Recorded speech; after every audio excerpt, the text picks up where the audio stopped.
Toastmaster. Thank you, fellow speakers. I wake up every morning somewhat optimistic. Today, I'm not going to have a Coke.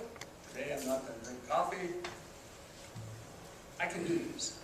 And then somehow, fairly often, I find myself in my car, and I think it's me, and somehow I turn into a Starbucks, or it turns into a 7-Eleven.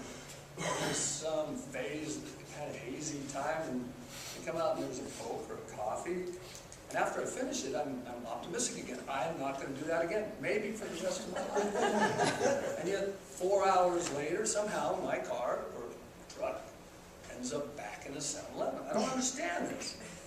And whoever's driving the car at the time could be causing a lot of damage. I mean, whoever drove in that 7-Eleven, I don't know if he's worried about my health. I mean, who was that guy? He wasn't the guy that I woke up being. It's somebody else. And so I now kind of, over the last 30 years, battling Cokes, have this image in my brain, kind of how I work. And I kind of see my brain being like tables like this. And over here is say, my athlete. And across the table from my athlete is my couch potato. And over here is maybe my angry self. And across from him is this guy who's kind of peaceful. And over there's an empty seat, and that's actually my speaker. And right now, he's out of his seat. He's up on stage in front of my brain.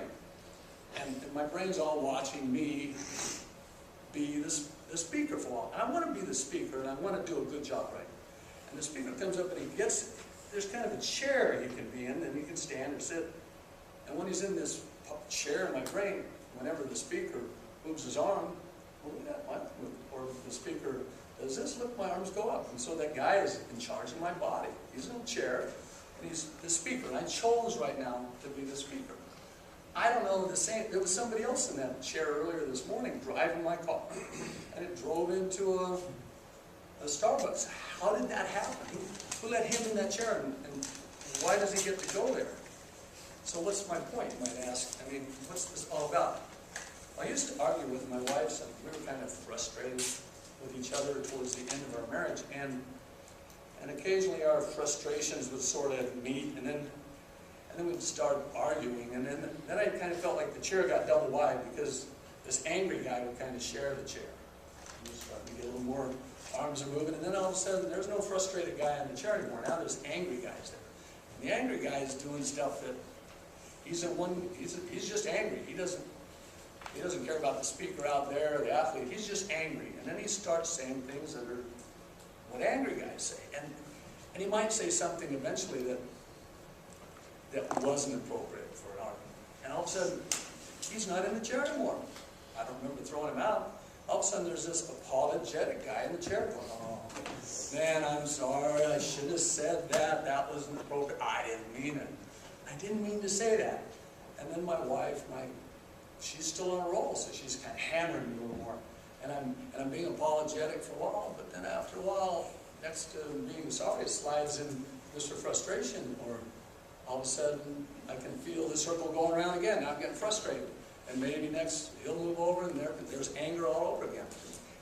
And I didn't choose any of those guys. I chose to be the speaker. I want to be the best speaker I can be.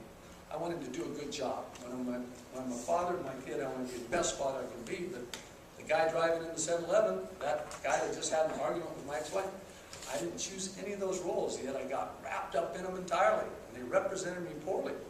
And the guy who makes the coffee might even be willing to kill me if I do it long enough.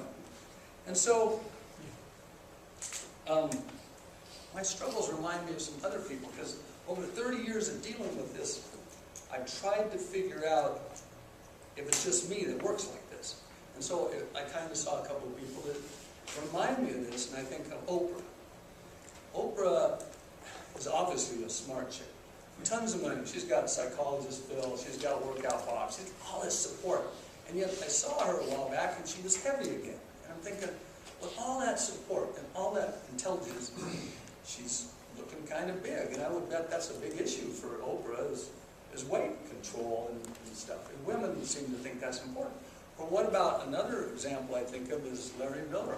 I mean, there's an intelligent, hardworking, very ambitious man, and yet I guess he got, and I don't know if it's really the story, but I imagine in my mind he got sugar diabetes, and then somehow this other Larry saw a donut or something, and he changed lanes for the donut, and eventually ended up not with us. So I now think of my brain kind of like that. That's how it works. Sometimes I'm the guy I want to be, and sometimes I'm the guy I don't want to be. And so what I'm asking you guys for is a little feedback. And that is, I don't really need you to tell me if I gave a good speech or not. What I really could use is some feedback whether you think I'm a little crazy or this makes sense. Any feel that way? Because this is something I've been studying for 30 years, and this seems like a good crowd for some good feedback, whether I'm whacked or not. Now, if you decide I'm schizophrenic and got problems, it reminds me of the movie Alice in Wonderland, where the Hatter is asking Alice, do you think I'm crazy, something like that. She says, you've gone round the bend. Yep, but just remember, the best people